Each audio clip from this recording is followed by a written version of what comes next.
DAZN is the home of boxing, with over 150 live fights a year. It's over! There's no way back from this, surely!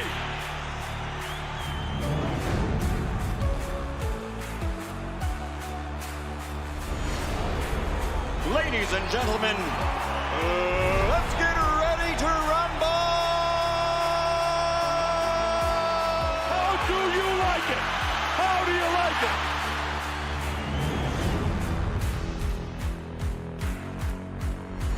That is unbelievable. These guys will be legends in their own country, but also in the international basketball world forever. That is what sport means. That is what the EuroLeague trophy means.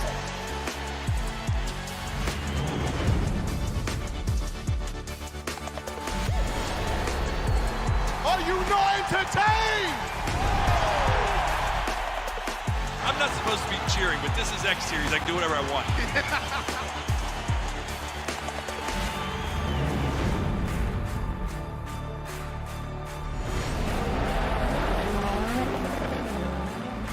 Everything is difficult in this life, so still you need to be on it.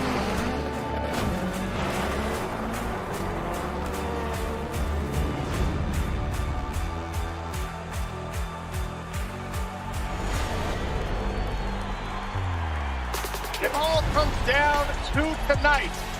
Don't miss the biggest night in MMA. PFL is more than a fight.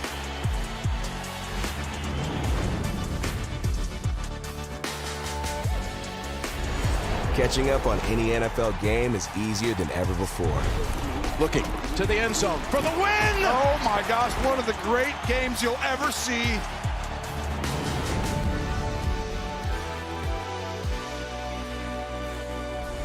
The competition is back, and the UEFA Women's Champions League looks set to be bigger and better than ever before. It's their time, a night to remember.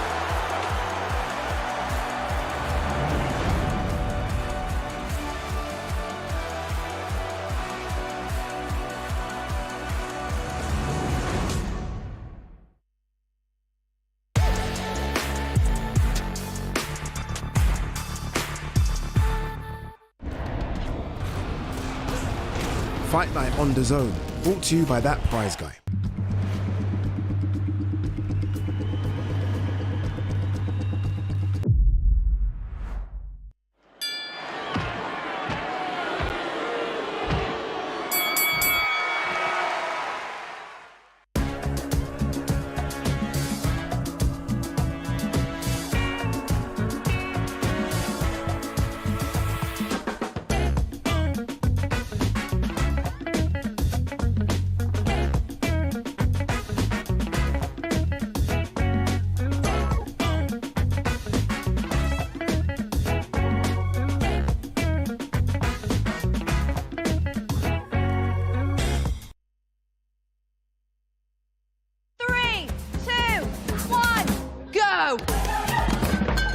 Come on.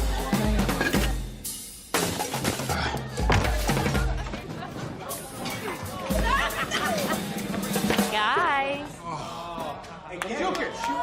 Add some play with National Lottery scratch cards. Fight Night on DAZN, brought to you by That Prize Guy. The following programme is recommended for those 16 and over, as it contains sporting violence, possible bad language, and flashing imagery.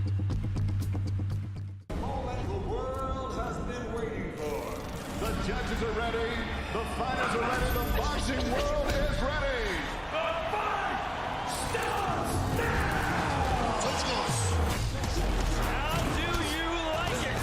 On the show. So aggressive, so focused. It all comes down to this.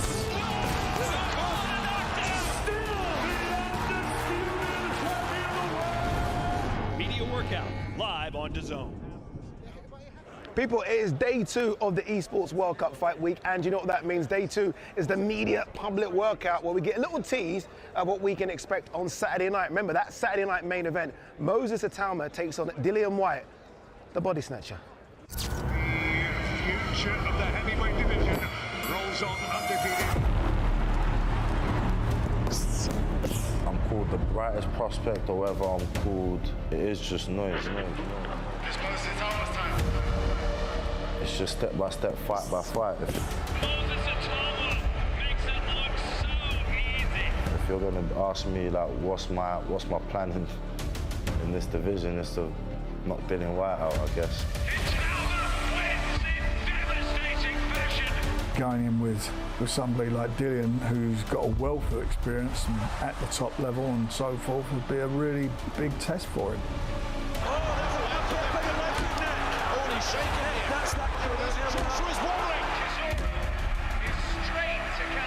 Today, gonna say that you're the best. Tomorrow, might say you're the worst. You know, I ain't got nothing to prove to no one. All the pressure is on him.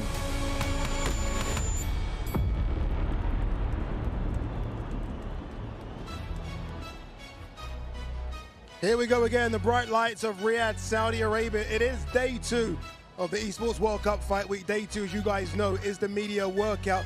It's a place, Riyadh, Saudi Arabia. We've had some upsets. We've seen some superstars at Made. Will we have one on Saturday? Before that, the fighters will make their way into that ring there to give us a little glimpse of what we can expect come Saturday night. I've got a couple of superstars in the studio with me as well. 2 former world champions, Barry Jones and Darren Barker. Barry, I'll start with you. Dillian Whyte looks good physically, and I guess we'll see it today, right? If he takes his top off, he's looking really good. He is, yeah, and he's walking around with a man with plenty of problems and issues with different people, me included, and you as well, let's not forget that. I don't think that's a bad thing. I think he needs that bit of everyone's against me feeling on him, and he looks in great shape. I'm not sure if losing all that weight's a good thing or a bad thing. I think at his age, maybe he needs to be a little bit more mobile. Certainly against Itauma, he's going to need that. It's all with what he's got left. If he's got 80% of what he had at his peak, then he's a problem for Itauma, because Itauma hasn't boxed nowhere near that level yet. Dempsey McKean, of course, was a good test, but an inexperienced guy who was a big lump and ambitious. But in Dillian Whyte, he's got a guy who knows how to handle not just a fight scenario, the whole fight week, big fight occasion, the spotlight. So he has the advantage there. If he can drag, I think he should start now with Itauma. He should be on his case right from now. Forget about everything else. Be on his case now. Try and get him unsettled. I think that's a hard ask, but that helps come fight night. If there's any doubts for Itauma, he's been sowing the seed. Very quickly, on that Dillian Whyte weight transformation, I guess one thing that does tell us is how serious he's taken this. It's not an Ebenezer Tete fight, it's not a Christian Hamer, it's not anyone before that, Jermaine Franklin. His physical appearance at least tells us he's locked himself away in camp and he's got into the best nick he possibly can get into. And that's pride, Ade. You know, he doesn't want to lose to this man. He wants to still fulfill his dreams, and it shows the ambition that he's got. He's a very good fighter, and this is perhaps the test, the opponent he needs to get the best out of him. But he's in there with a man that not only physically, technically, tactically is on point. What we heard yesterday was so impressive. You know, a man that is diligent in his preparation. The man leaves no stone unturned. He's a sponge, soaking it all up. And as Barry said, it could be game over for everyone else because he's ticking all the boxes. You know, he's a very, very good fighter. I look forward to, if we have Ben Davison up here later, just asking the question, what makes you, from what you've seen in the gym, believe that Moses Itauma, if it does get tough in there, which it possibly could in those later rounds, what have you seen from Moses that makes you believe he can pass that test? There's so many questions here. It really is a crossroad fight, but it's a fantastic fight. Yeah, it's a fight that's sort of built up since it was announced. I think everyone was kind of like that with it. All of a sudden, everyone was like, okay, we need to see this one. Co-main event, Nick Ball versus Sam Goodman. Nick Ball on a tear at the moment. He enjoys it here as well, right? He won his world title here against the great Raymond Ford, who's coincidentally on this card as well. He had that draw against Ray Vargas. He is one of the best featherweights on planet Earth. That's fact now. Yeah, even it's a great division, by the way. There's some really good fights for him to be made, but he's been fantastic. He really has. I mean, he's got more skill than what people give him credit for. Of course, the strength, the weight of the shot, the relentless pressure, the work rate is all things that you see. But how he closes that distance from A to B so quickly for a short fella is amazing. And also, like I always talk about it, that semicircle around your body, he dominates that space with great footwork, which means he can throw, and when you look to throw back, he's this side or that side of you. And he does it, and he stays nice and low, so he's hard to hit clean. He's a real problem. Yeah, look, I mentioned this as it's Esports World Cup. Do you ever remember the game James Bond, GoldenEye? The film, yes. The game, no. The game. No. Right, well, Oddjob was one of the characters. Okay. And he was very small, obviously, Oddjob. Okay, And he was very, very no. hard. He was very small. Very hard to shoot. And what he does is, the comparison there, Nick Ball, he uses his height disadvantage, as you like, as an advantage. I'm going to tell him to do it now. Yeah. How low? He's not 3 foot, Darren. I mean, he's 5'2". Sorry, Nick, good luck. Sorry. But he uses it as a very good advantage. He's very tough, very busy, but he's hard to now clean. And he's in a good division. There's some big fights out there. You know, if he wants to move up, move down. But yeah, great fighter. Let's have a look at the featherweight rankings. Obviously, Nick Bull sort of climbing that title. But when you look at that chart there, Sam Goodman number 5. I mean, his last fight was barely a featherweight fight because he came in just between the 2 weight classes. That's quite lofty. These are the WBA rankings for this title. But there's an understanding there that, listen, you're not a featherweight, you're a super bantamweight. You're the mandatory challenger, I think he was, for that title. So, I mean, you fight one fight at featherweight will put you in a decent rank. That's all that is there. That's to make the fight legit. But he's a good fighter. I mean, he's a very good fighter. A lot of the things he does well, Darren, could cause, I think, Nick Bull problems. Yeah, fundamentals. He works off of those really, really well. He's got a fantastic base. Can go forward, can go back. He's got a fire in his eyes. Nice jab. He's got quick hands. So he has everything required to climb up those rankings. And I'll tell you what, to cause Nick Bull lots of problems. Yeah, I think you said it yesterday. All the B-sides in here, you can make an argument for the B-side beating the A-side. That's how competitive this fight card is. Let's show you that fight card as well. Remember, Nick Bull is co-main event against Sam Goodman, who kicked things off in the super featherweight division. Muhammad Alakal, newly trained now by Abel Sanchez, takes on Human Santosh Singh. Raymond Ford, who had that great fight against Nick Bull, now a super featherweight, takes on Abraham Nova. Philip Hergut versus David Adelaide. What a fight that is, by the way, so intriguing. Hayato Tsutsumi against Kez Ashfaq. Hayato Tsutsumi unbeaten on a tear, as is Nick Bull, who a lot of people think is running towards that Inoue fight. Has to look good and get past the unbeaten Sam Goodman. And this main event is so intriguing. Old Lion versus Young Lion. I know didn't like me calling him an old lion, but he takes on Moses Itauma. Main event winner likely to get a world title shot. That's how big that fight is. It isn't just this on August 16th. We've got so much boxing coming your way on DAZN in the coming weeks and months. Hey, listen up. Let's have it. We know you've always got your eye on the prize, the championship belt. And why wouldn't you? You're a finely tuned, well-oiled boxing watching machine, capable of consuming over 185 fights on DAZN every year. We've gone big, we've gone global. Churning through combinations, comebacks, and non-stop knockouts. With big fights every week, you're the best in the world. So go on, get that belt, champ. DAZN, undisputed. Undisputed indeed. So many good fights coming up. MVP got a couple of big shows. Jan-Paul Rivera takes on Daniel Bailey. That's coming up Friday, August 22nd. Saturday, August 23rd. Great fight. Jack Rafferty versus His Excellency's favorite fighter, Mark Chamberlain, is still trying to rebuild after that defeat to Josh Padley. And then we go back to America, another MVP show. Yankiel Rivera takes on Angeline Cordova, August 23rd. So loads of boxing. Make sure you check out the schedule for loads more boxing coming your way as well. All right, it's time to get the show on the road. Thomas Trivett is in the ring. Take it away, sir. Ladies and gentlemen, welcome to the media workouts for Esports World Cup Fight Week as we get ready for World Championship Boxing this Saturday, August 16th from the A&B Arena in Riyadh, Kingdom of Saudi Arabia.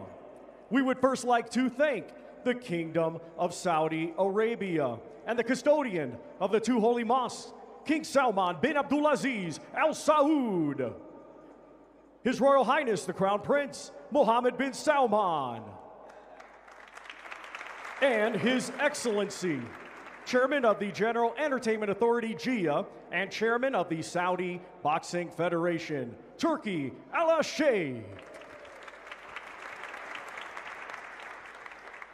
This great event is being brought to you by Esports World Cup and the General Entertainment Authority GIA, with Frank Warren for Queensberry, Eddie Hearn for Matchroom Boxing, Spencer Brown for Gold Star Promotions, The Ring Magazine, and Sella, along with their great sponsors, STC, Kadia, SNB, Arena Fitness Innovation, and the Mike Tyson Boxing Club. A big thanks to those great sponsors.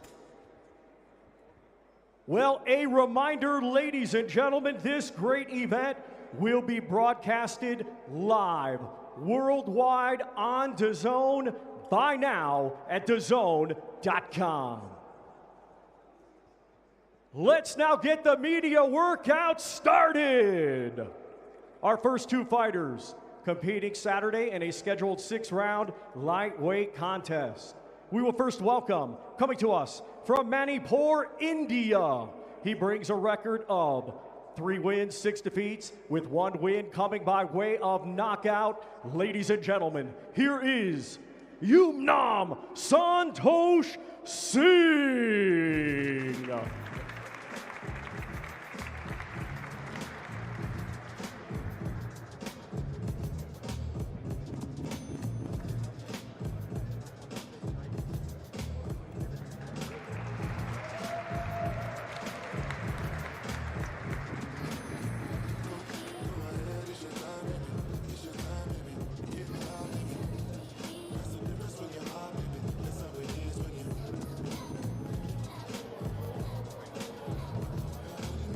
Here we are, Yunus Santosh Singh.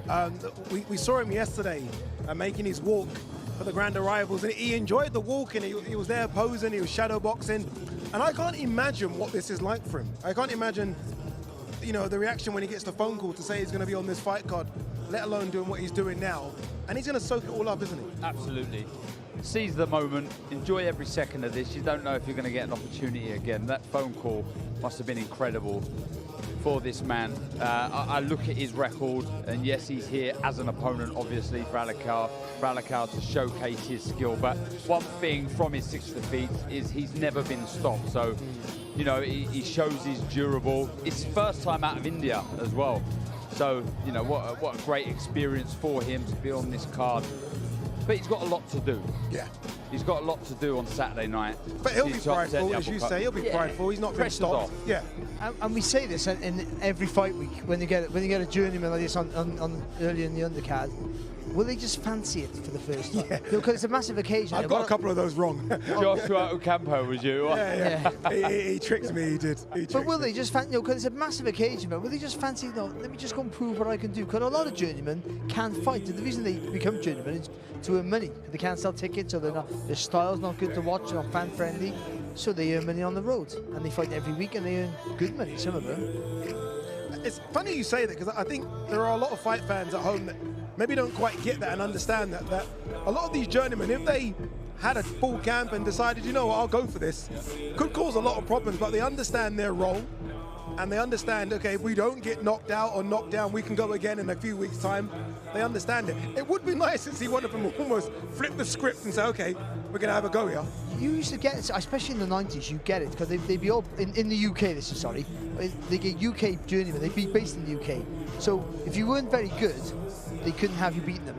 After a couple of rounds, they felt you were good, they go, okay, I'll tuck up and I'll accept it. If they didn't think you were very good, they would give it to you. And certainly, even if the last round or two, they would try and win those last couple of rounds, just to show you how tough it was. So you learned so much from them. And that's what they're there for. They're there for, it's a learning, it's a trade learning fight for Alakal, because this is such a hard, intense sport.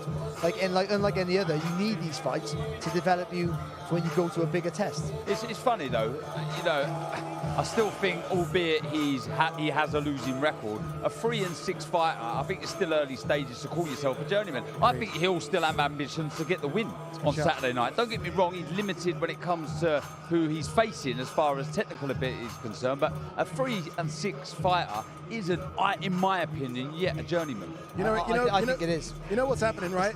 I'm not saying he probably won't turn into one. He's doubled his losses. But he's just obviously not very good. But that doesn't mean he doesn't have ambitions to win. Okay. Journeymen want to fight and be busy. Thank you very much to you, Nam Santosh Singh.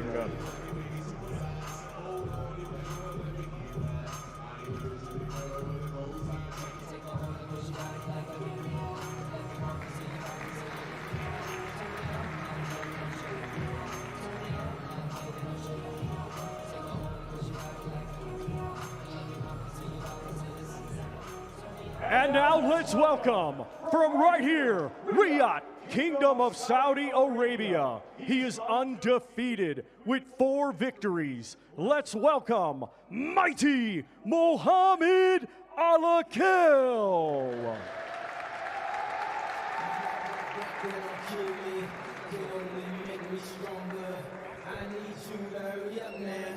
I can't wait much longer. I know I got to be right now, cause I can't get much stronger. Man, I've been waiting all night. Young Mohammed Al-Akil making his way to the ring. A really good reception for him as well. A lot of pressure on the young man's shoulders, but he seems to be enjoying it. And look, we've all covered all of his fights. With Abel Sanchez as his new trainer, what are you now hoping to see that maybe you didn't see from Joe Gallagher? Do you know what? I think a belief and a mindset, because what he's doing is really showing discipline away from his home comforts, you know, really disciplining himself and really sort of delving in and jumping in 2 feet into this sport. And that gives you a real big self-belief, knowing that you're making those sacrifices. Technically a very good fighter, and look, I think some fighters like that stability and having the same coach like I did from start to finish. There's that relationship, that bond and that trust that you have with a coach. And then on the flip side, there's more strings to your bow, learning more stuff, more techniques. And this man certainly is doing that. He's been very impressive. Gomez and Morales' last 2 fights look very, very good, and every single fight slowly making progressions.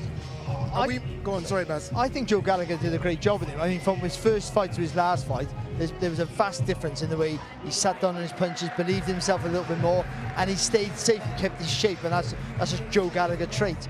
I think Abel Sanchez will have him be a little bit more risky, I would say. So he'll be looking for the finish a bit more. He won't be taking his time. I think he'll want to go stamp your authority, and rather than be sensible, and he'll be like, no, he won't be reckless, but he'll be, no, you've got it, go for it a little bit more. So he might be a little bit more aggressive. Yeah, maybe that's the one thing that was missing, right? That punch power, maybe to sit on his shots. And some fighters don't have the punch power, but I guess you look at Abel Sanchez fighters over the years, and they like to hurt you, don't they? I think, yeah, like Barry said, I think we might see him being a bit more offensive and really planting his feet. And that comes with experience. We know that, Barry. As time goes on, you start sort of slowing down your footwork ever so. Well, you never actually. You was like Tasmanian Devil. But it's important to understand what you're doing and why you're doing it. That's all. Whichever voice is in the corner, and because he's young and he's early in his career, the change won't be massive dramatic. He's not doing 10 rounders in title fights, and he hasn't got a massive bond because he's relatively a new professional. So the change will be massive for him. He does fight on the Canelo Crawford undercard. He fights on that, and that's the first time fighting outside of Saudi Arabia as well. So I wonder what that experience is going to be like for him. Yeah, it'll be just being on. I know we all know this. Being on as a young pro, being on massive bills, it gives you a little feel of what it's like to be a big fighter, a big name fighter. Very much so it'll be great for his development. Mohammed Al-Akil.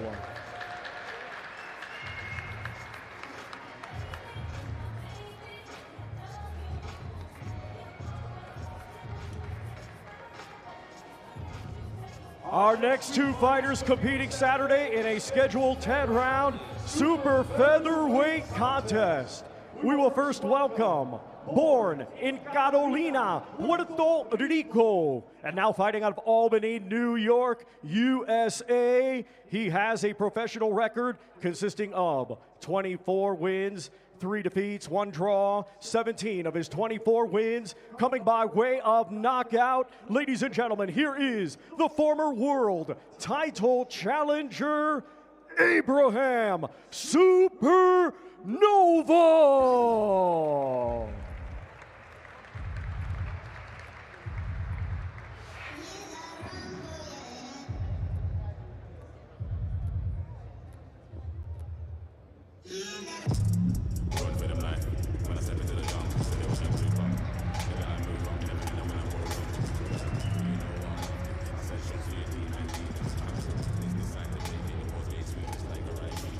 Here we go, the first of the B-side banana skins. That's what I'm calling this man. This is a real challenge, I think, for Ray Ford.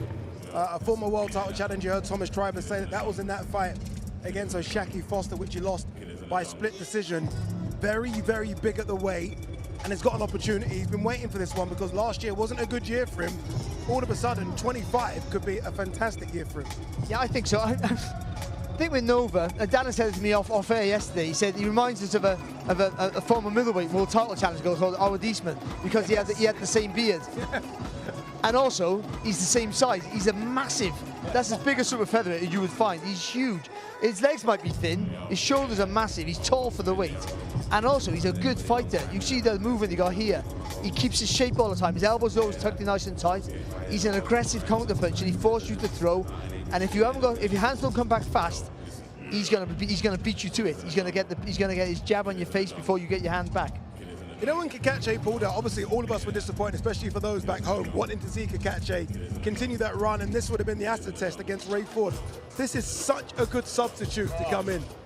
It really is. I mean, as Barry said there, he's a fantastic fighter, and he's got the bit between his teeth. You know, lost to Shaki Foster, split decision, very, very close fight. This man packs a punch from his 24 wins, 17 by stoppage. You know, the way he mixes it up to head and body, that fleet-footed movement that you can see, an aggressive counter-puncher, always looking to make his opponents pay. Very accurate as well, and I think that's where a lot of his stoppages come from. This man fancies it, I'm telling you. You can tell by how sharp he's doing this, isn't it? I mean, you know, he's obviously cutting weight, and you think that they'll take it easy. He's like, no, I'm using this as a workout. The thing is that he's been in big fights. He's boxed a lot of different styles. You know, Rob C. Ramirez for one. You know, he's boxed some really good fighters. He might come up short, but he's given them all a run for their money. A Shaki Foster. So the speed of Ford, he'll think he's faced that before. The ability of Ford, he'll think he's faced that before and come close. So this is not a daunting task for him. I think it's a hard ask, but in his mind, he's been in with fighters he would argue are better. When I say A side, B side, obviously Ray Ford is the A side, he's the favourite. How big a favourite is he? Are we talking 60-40? How close is this? I think a little bit more than that. I do think he's a bit more than that, but this is the livest underdog on the bill, in my opinion.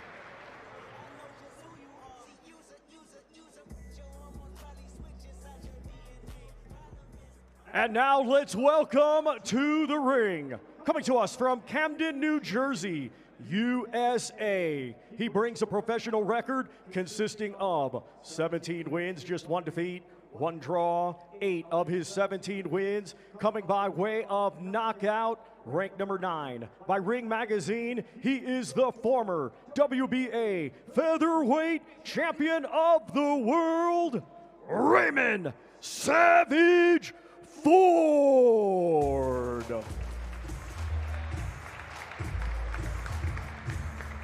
I don't think, although we just heard Thomas Triber say ranked number 9, I don't think there are 8 better super featherweights in the world than Raymond Ford. It's a great division, some really good names in it. But he hasn't boxed that. You know, this is the show for him. This is a show he'll jump up for if he beats Nova, I think, because he's new to the division. But I think he's looked fantastic. The 2 fights he's had, he's looked absolutely fantastic. I think this long overdue the move up. He looks stronger. He's more aggressive. I mean, he's always tried to be too aggressive, I thought. But now it looks like it suits him, doesn't it, Darren? Yeah, and look, I think that's why we enjoy it. When we see his name on the card, you know you're going to see excitement because he probably does more than he should at times. But we, as fans, really enjoy it. But, you know, 2 shutout wins in his last 2. He's feeling strong, he's confident, and I think he feels he's got something to prove to himself. And a very, very good fighter. There's some big fights out there for him as well. Yeah, the big one is obviously Shaki Foster, who was supposed to fight Stephen Fulton on that Javonte Davis, Lamont Roach 2 card, and he's desperate to get in the mix with those 2 guys very quick. I knew he would be out of the ring as quickly as humanly possible. He wasn't happy yesterday, that's for sure, was he? I would say one thing though, the hand speed won't bother Nova. I think the feet of Ford is the key for him, in and out with the feet, throwing punches, jumping back out of distance and then straight back in again. I think that's going to be the difference here. But it's a tight one, I'll tell you that much. It'll be a good fight to watch this. Savage Ford.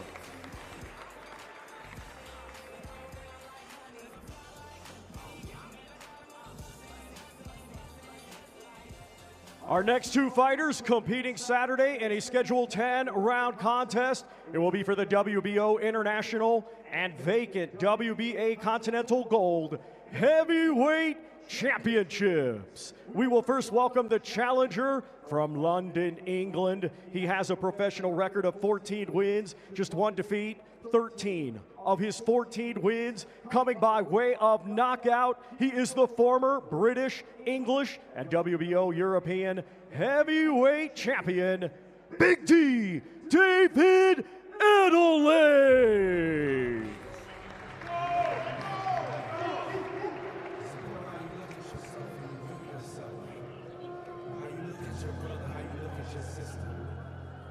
I see David Itauma making this walk, and the phrase that comes to mind for me is opportunity knocks. Yeah. This is a massive opportunity. Some may say it's one you don't deserve, considering that, you know, it was a British title fight against Jimmy TKV on the cards a couple of months ago, sorry. Here we are now. If he wins, he's in the world title mix. This is how big an opportunity this is. It really is, and I want to see him fight like that on Saturday. I really want to see him grab this fight by the scruff of the neck, really put it on Hrgović. He's a big puncher, he really is. At a level, yes, but I still believe he can punch up at this level. But there's so many opportunities in this division where it's looking for its next stars. He goes in and puts a very good performance in against Hrgović. But also, I think he can be a star. I mean, if he gets the ability to match it, he has a great personality, as we're finding out here. He's a fantastic talker. There's a job for him in boxing after he fights, by the way. And look at him cheering up the crowds here. And I also think, with Adam Booth in his corner, those fast twitch movements, which takes a lot of energy, I think that's the right thing that's going to work well against Filip Hrgović. Whether it's enough, I'm not quite sure, to be honest. But I think that sort of fast twitch fight, you know, really throwing from the hip and committing to every shot is what he needs to do. Yeah, I just don't want him to be lazy in this. I really want him to seize this opportunity, give it everything. Look, if Hrgović is the better fighter and gets the win, at least you can go back to the changing room and say, I gave it my all and I got beat by the better man. Are there still question marks over Filip Hrgović? I mean, going into that Dubois fight, it was a massive favourite, and we were like, okay, this is the boogeyman of boxing, all that kind of good stuff. Is he as good as we still think he could be, Hrgović? I think he could be as good as we think he is, and I hope he's learned from his defeat. You know, I hope he comes back. He's got that win last time out against Joe Joyce. Look, I think the world is still there. And now let's welcome the defending champion from Zagreb, Croatia, a 2016 Olympic bronze medalist, now as a professional, has 18 wins, just one defeat, 14 of his 18 wins coming by way of knockout. Ranked number 6 by Ring Magazine this Saturday, he will be the reigning and defending WBO International Heavyweight Champion. Here is Filip El Animal Hrgović.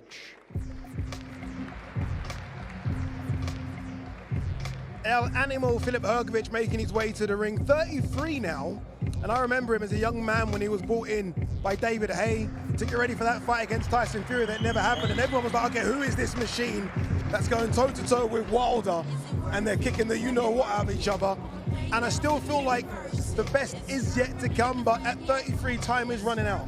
Time is running out, that's true, you're right there, it's a valid point. But he's the sort of guy who's been told he's brilliant from day dot. And his potential to be very, very good. He just believed it and thought, I don't have to train. And he has loads of talent, by the way. I think his talent is underestimated. And he is tough, and he got a great chin. He ticks so many boxes to be a really world-class heavyweight. I thought he was really good against Joe Joyce. He showed that on the move with his back against the ropes, he can still be very, very effective against a guy who can take a good shot. And I thought he boxed brilliant. I mean, he's a good fighter. I don't think he was bad against Dubois either, to be fair. Dubois was just insanely tough that night. So there's a lot of, and also the cuts, not forget about the cut, the damage that really stopped the fight.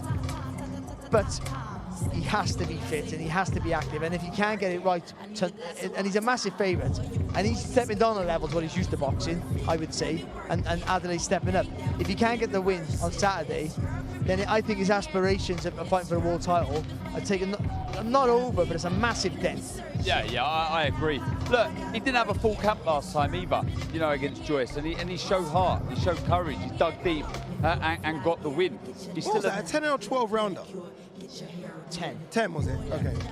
And look, he passed the test. He got the job done. There's still a future for this man, but he's got to win, and I feel he's got to look good in doing so. But Darren, I wonder whether having a short camp made him train harder with the panic or not having enough time. I know when you got a big camp, you sort of leave it all too late sometimes, maybe. I mean, he just needs to be mentally switched on all the time. All right, let's hear from Hrgovic's trainer, Abel Sanchez, and the aforementioned Filip Hrgovic as well. They're in the ring with DAZN. Okay, Filip El Animal Hrgovic. We know last time we saw you against Joe Joyce, you didn't have a big, long camp, but you still did very well. You won that fight. This time, big, long camp. How are you feeling? Yeah, I feel much better. I did better camp that last time. So I feel better, I feel more confident, and yeah, can't wait for Saturday. Let me bring you in, Abel Sanchez. You've had a full camp with Filip Hrgovic. What kind of El Animal are we going to see on Saturday? Definitely a lot better than we did the last time. We got the win, but we didn't look as sharp as we should have. He had a full camp. We had 8 weeks in Big Bear, so we're really looking forward to Saturday night and showcasing us. What kind of challenge is David Adeleye? Look, every fight is challenge, every fight is risk, every fight is most important fight in the life, and I did great preparation. I did everything what I do normally, and yeah, hopefully with God's help I win on Saturday and continue to becoming a world champion. He said that he believes he has the power to knock out a horse, let alone Filip Hrgovic. What do you say to that? I'm more strong than horse. Abel, just while I've got you, a quick word on Muhammad Alakau, your new charge. He looks like a great talent. How are you getting on with him? Extremely well. I came to camp, and lucky we have a good leader in camp with Filip. A lot of the kids followed his lead. He trained very hard. The discipline is above and beyond anything I expected, really. His dedication to doing what we have to do is number one. So I look forward to a great career from him. That's great to hear. Filip, final one for you. Are you ready to get down to business? We had a million nights just like this, so let's get down to business. Thank you very much. Best of luck.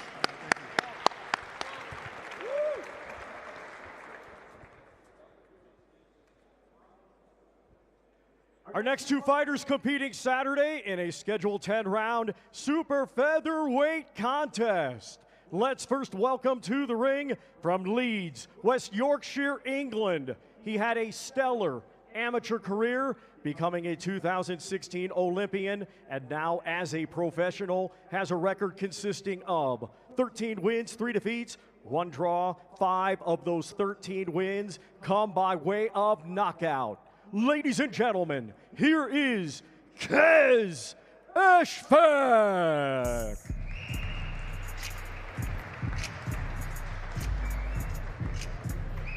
Kez Ashfaq gloved up as well. We might get to see some pad work for the first time this evening. We've seen some big upsets since Riyadh season started in October 2023.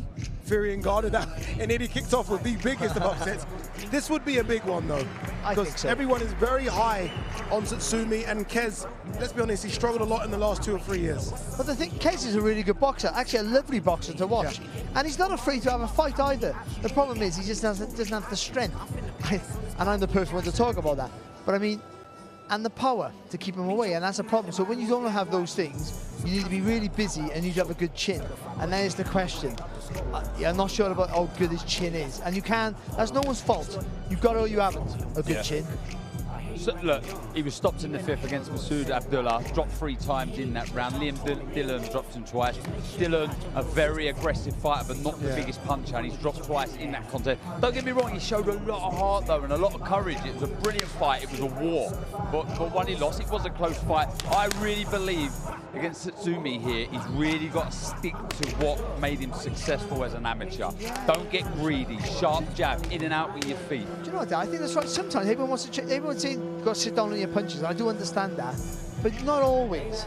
I never. I mean, if it's a hard, every fight's a hard fight, I understand that. But if you haven't got the certain thing, I mean, it works, you've got to work for him, and if he sits down with his punches against Tsutsumi, he's going to be in trouble. Who's the better boxer of the two? It's difficult. Okay. It's because the better boxer knows the guy he's the more classically better boxer, because he moves and punches really well, but boxing, his punches are correct, but I don't know if he's the better boxer overall. He's up against a guy here who will suffocate your space, turn every punch over hard, and the pressure's immense. I think his chin, I think he tires very quickly. And when you're tired, you're more vulnerable. And I think it might be due to his strength. So the strength training should probably be high on his list of priorities.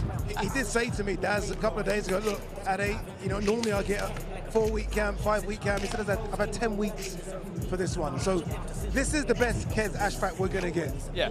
This is it, isn't it? With the opportunity as well, you expect him to fight out of his skin. Looks in shape. He does looks in shape. Wow, looks really big.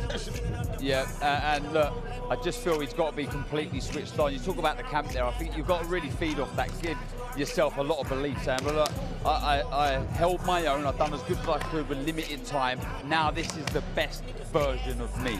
And if it is, this is a tough fight, it really is.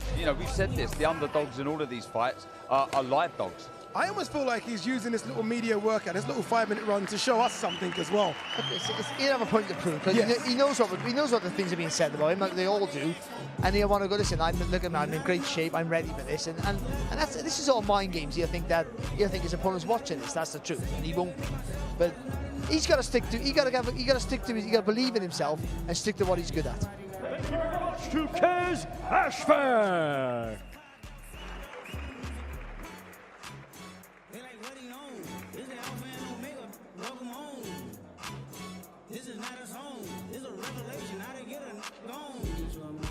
And now let's welcome, coming to us from Tokyo, Japan, a stellar amateur becoming a youth world champion, and now as a proud Ring Magazine ambassador, he is undefeated as a professional with 7 wins.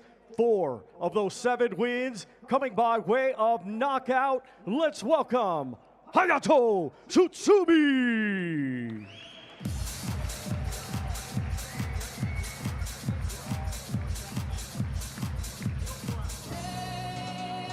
Eastern Asia's always produced so many fantastic, talented boxers, but I would argue that the crop of boxers coming out of East Asia at the moment is the best it's ever been. I mean, it's incredible. And I mean, this is the new, younger guard, I guess, in Tsutsumi. We know who the old guard is, and he's not very old in Inoue and Nakatani, but they've got so many talented boxers now. If you go on BoxRec and you look at the schedule or results, there are shows all the time in Japan. They are fighting so regularly. They have a massive pool of fighters, Barry. From Super Bantamweight down, take away Super Fly, and they dominate every other division. They do. They do. They really do. It's absolutely phenomenal. They never used to, did they? It was always the Mexicans and the Filipinos. Well, they've been always around like strawweight, light flies, and they always had, and sometimes featherweight and super featherweight, the odd fighter. But the problem is, the world's a smaller place, a more accessible place now, so they have the opportunity to see more of them. They would stay in their own little. They would stay where they were, in their own little lane, if you like, and they're good fighters. He's a good fighter. What they all are is technically very good. They all punch correct, and they're tough. I mean, crazy. And they all punch. They do. They all like to punch as well. 4 of his 7 are by stoppage, and maybe not that one-punch concussive power, but very sharp, very accurate turns into every shot. And what I like about him, and you wouldn't really see it to the naked eye, but the subtle feints that he does. He's very intelligent. He's always trying to unlock his opponent and find those openings. And Dan has said about 4 of the 7. Not one had. They all got winning records.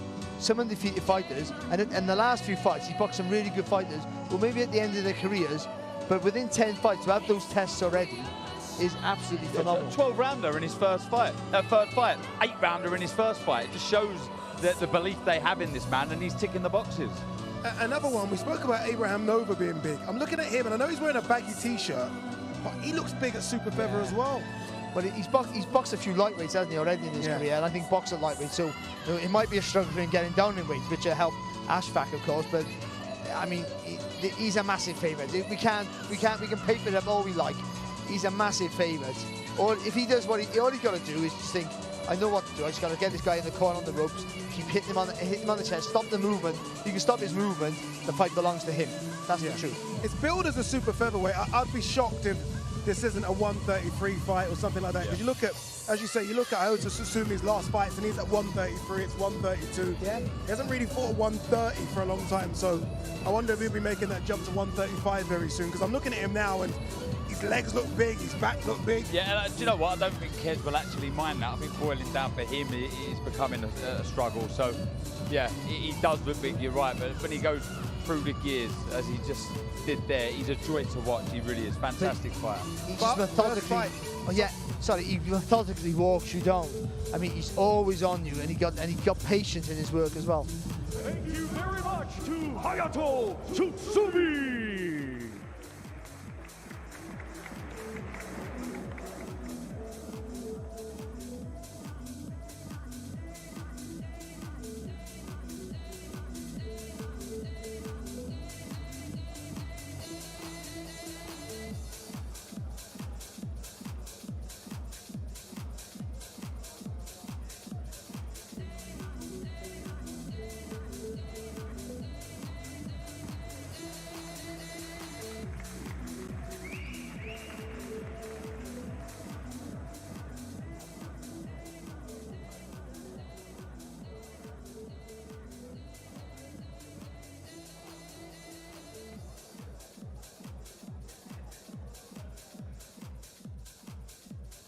Ladies and gentlemen, our co-main event this Saturday, it is scheduled for 12 rounds, and it'll be for the WBA Featherweight Championship of the World. Let's first welcome the challenger from Albion, New South Wales, Australia. Undefeated with 20 wins, 8 wins coming by way of knockout. Ranked number 4 by Ring Magazine, let's welcome the undefeated world title challenger, Sam Goodman.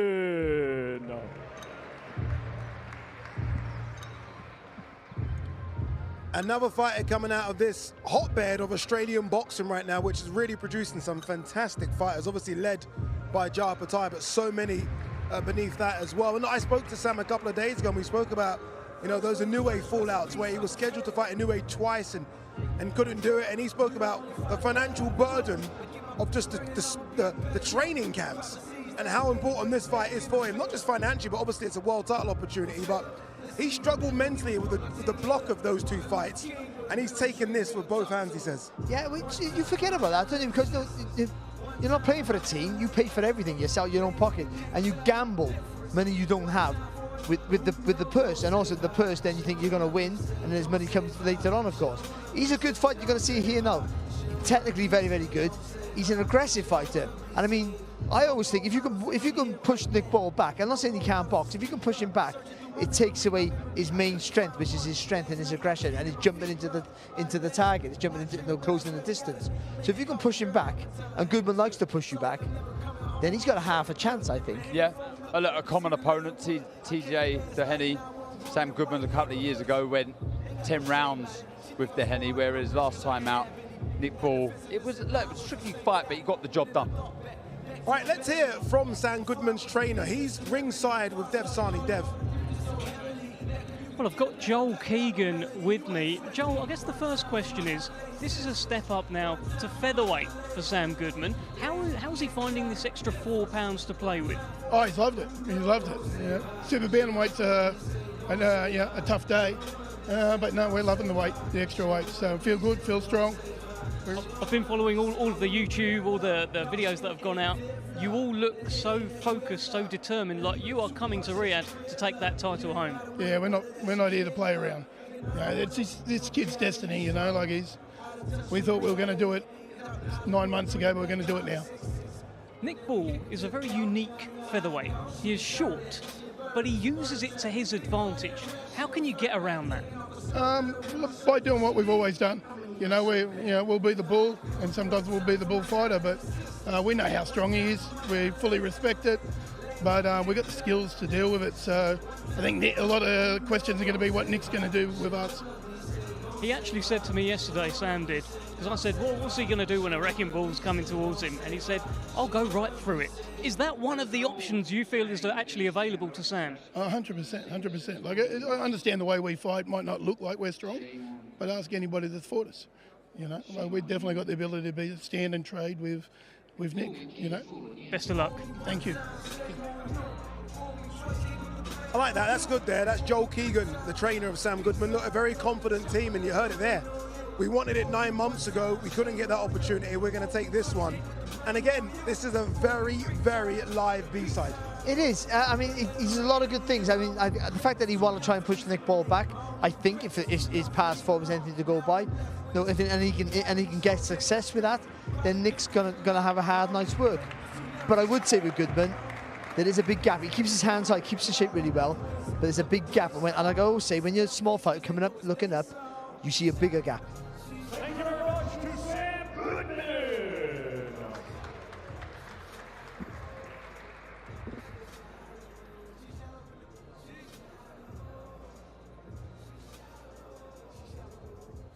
And now let's welcome the defending world champion from Liverpool, England, undefeated with 22 wins, 1 draw, 13 wins, coming by way of knockout. Ranked number 3 by Ring Magazine, and in his 3rd world title defense, let's welcome the undefeated, relentless, reigning and defending WBA featherweight champion of the world, Nick the Wrecking Ball.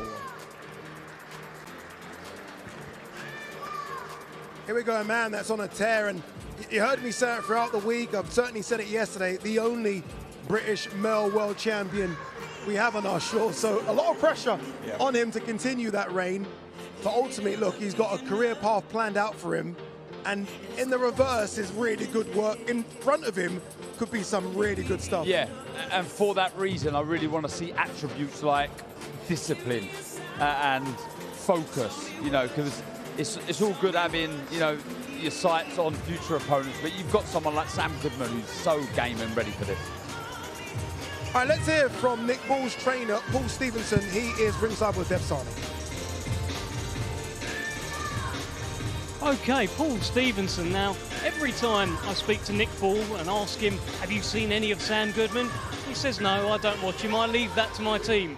So have you seen any of Sam Goodman? Yeah, I've seen everything I can see. I always do, Dave, you know, studied him in great detail as much as we could. And yeah, so what I see is a good box fighter, you know, well-rounded. Be a good match.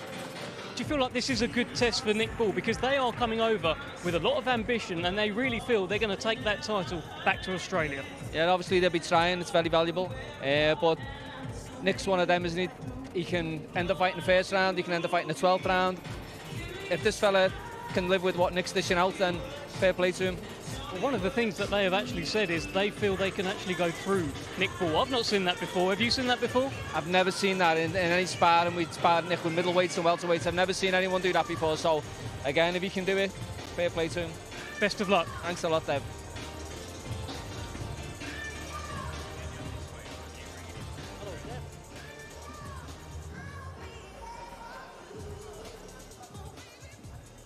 Ladies and gentlemen, our highly anticipated main event this Saturday will be Experience versus Youth. 10 rounds scheduled for the WBO Intercontinental, WBA International, and Vacant Commonwealth Heavyweight Championships. Let's first welcome the challenger.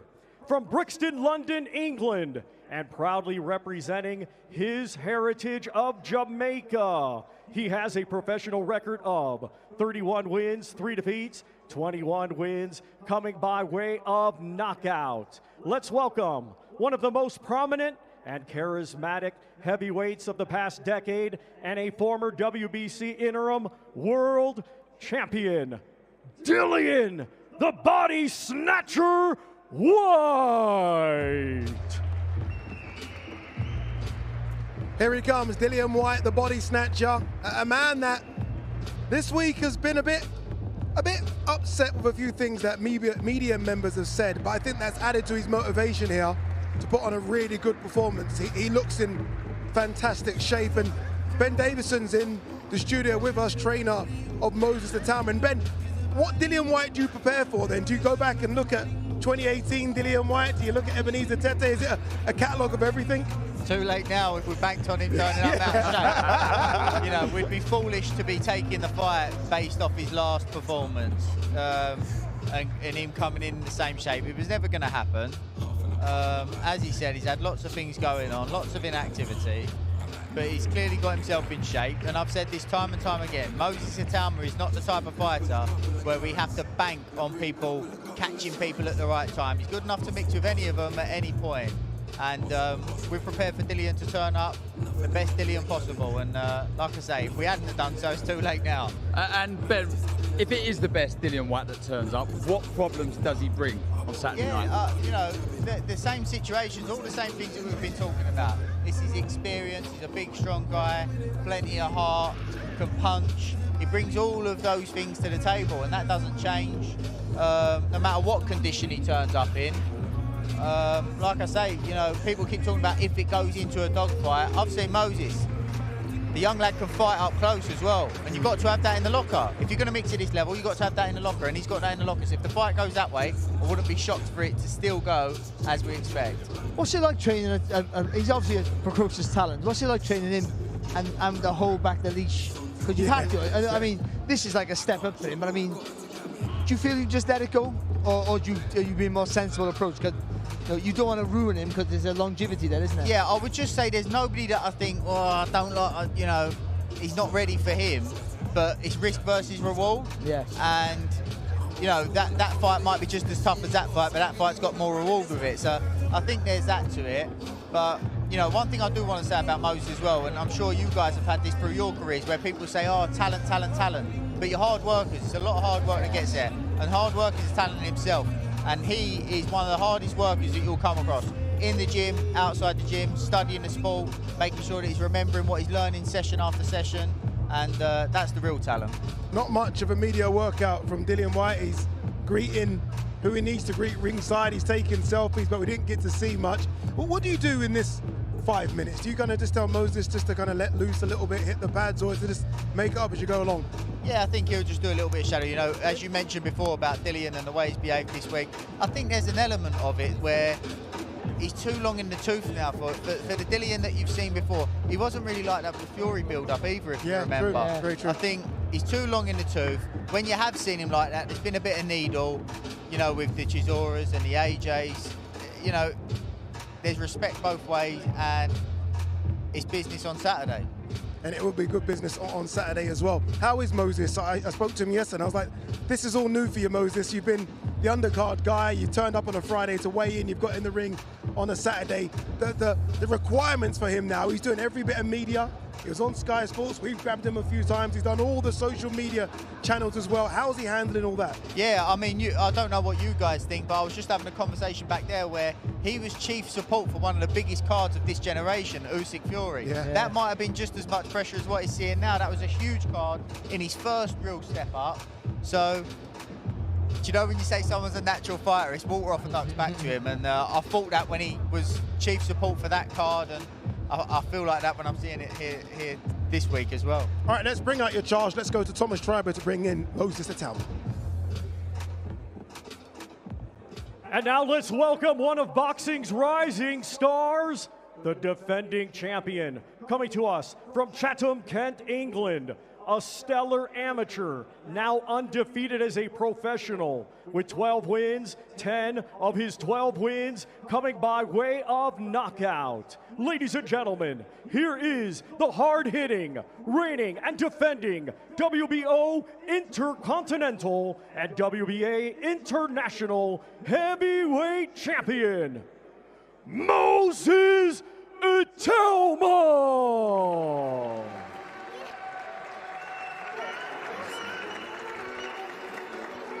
Moses Itauma making his way to the ring. Ben, when did you know that you had something special?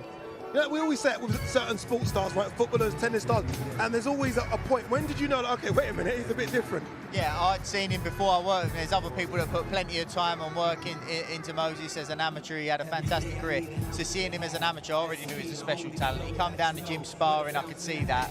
And then once I got the chance to work with him and saw how hungry he was, how desperate he was to improve and be the best he can be, then I was like, okay, you know, and his ability to retain the information, and you know, he is a real special talent. Ben, I just want to touch on what you said earlier about if this does get hard and horrible. What is it that you've seen from this man in the gym that makes you believe he can dog it out? Like, it's my job to have him prepared if the fight goes that way. And, you know, it's all right saying, oh, we want it to go this way, but you need to be prepared, you know, for things not to go exactly to plan.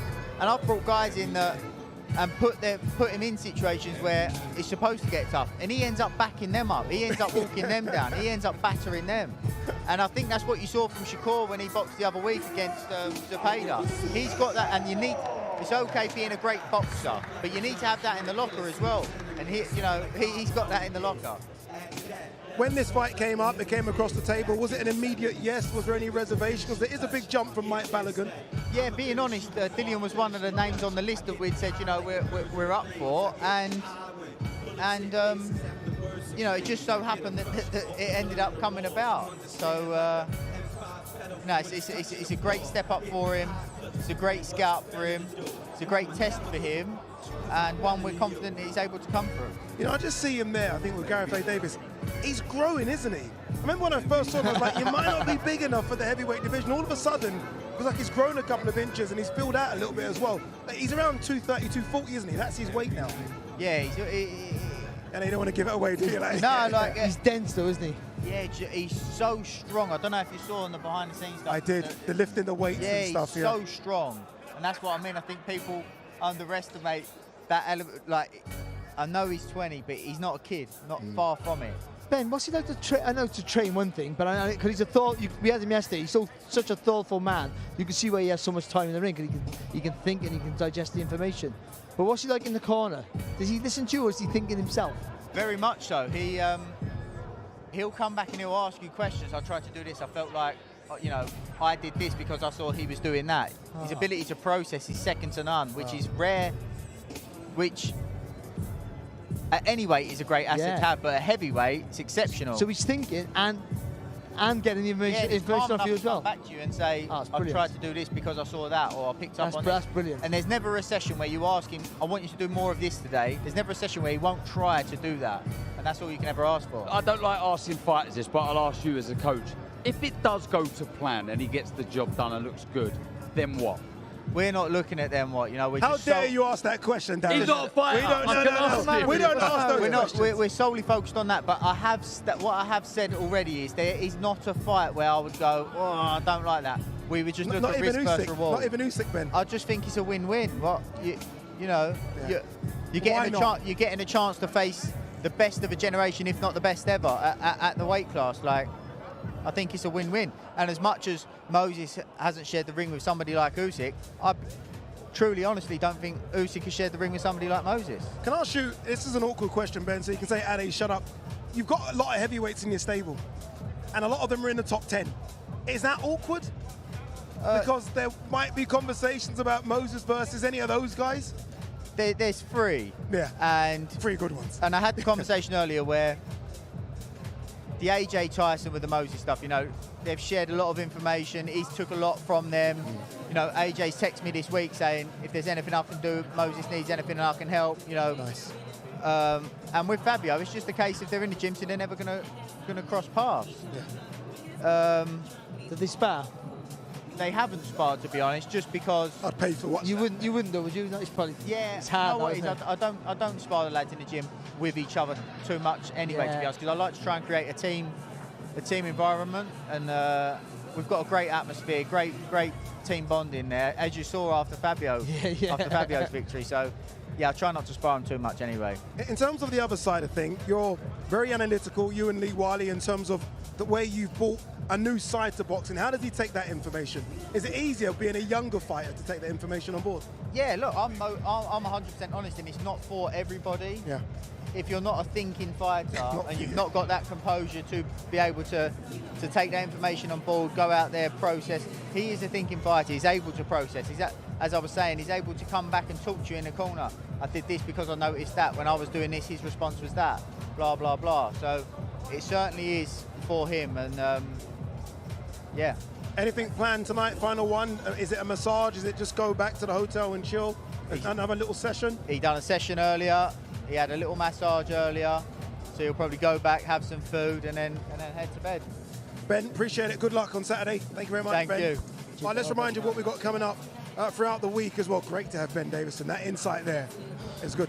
That question about the heavyweights is an awkward one, isn't it? But I've always thought about it, especially because of Fabio as well. All right, tomorrow is the press conference. Friday, Box Raw Sparring Club. It was a good one. Remember the Queens, that fight card there? Same thing happened. Friday, weigh-in, and then Saturday, fight night. Remember, if you haven't bought it, it is pay-per-view. Just go to DAZN.com/boxing to purchase this very, very intriguing fight card. We've got so much coming your way on DAZN, and I mean, it doesn't get much better than this, does it? We go to Belfast for Lewis Crocker versus Paddy Donovan 2. The extra caveat to that fight is that now that is an IBF welterweight title fight.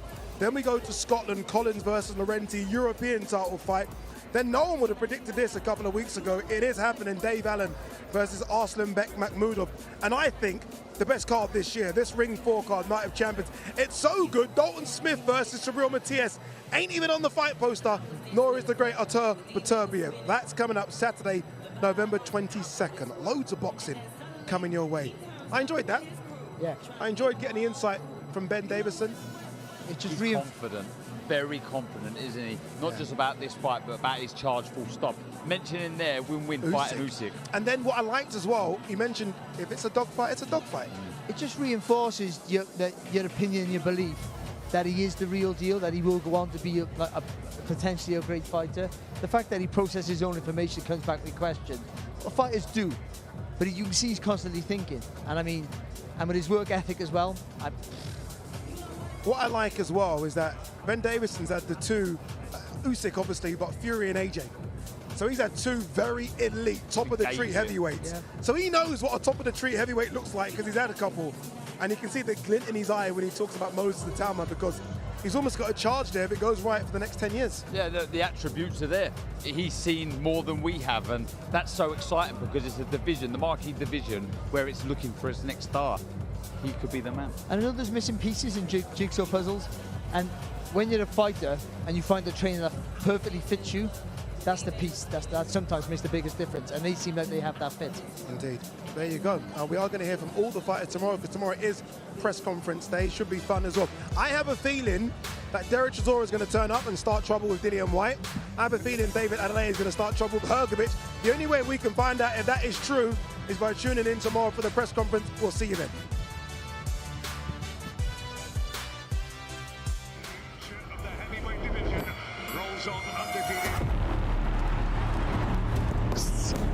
I'm called the brightest prospect or whatever I'm called. It is just noise. It's just step by step, fight by fight. If you're gonna ask me like what's my plan in this division, is to knock Dillian Whyte out, I guess. Going in with somebody like Dillian, who's got a wealth of experience and at the top level and so forth, would be a really big test for him.